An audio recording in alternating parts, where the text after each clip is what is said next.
สวัสดีค่ะ Welcome to Bookenders Channel please subscribe ค่ะ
ของแม่ตรงบ้านจะมีตำเต็ม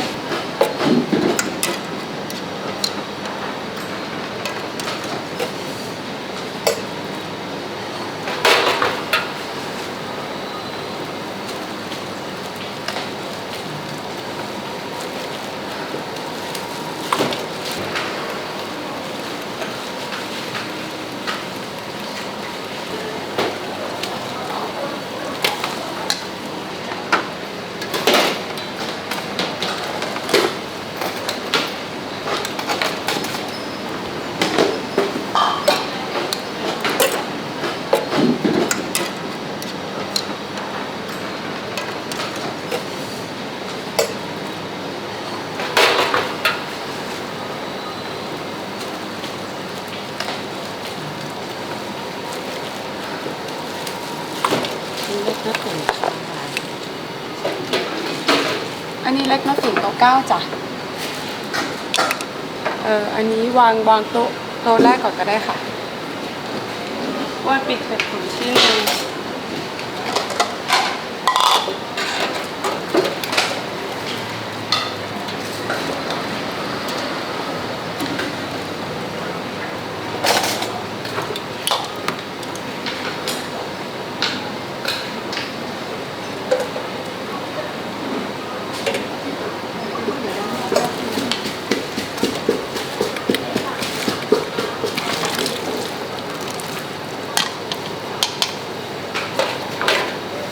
เอากระหล่ำเป็ดนี่ก็ได้กระหล่ำเป็ด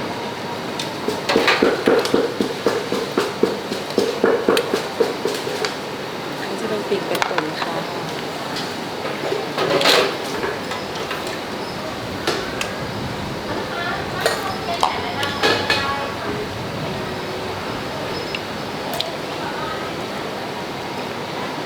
เกาเหลาเป็ดค่ะ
รียบร้อย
เดี๋ยววันนี้นะคะขอเสนอเมนูนะคะ อันนี้จะเป็นชิคก้าก๋วยเตี๋ยวไก่นะคะก๋วยเตี๋ยวไก่จัมโบ้แล้วก็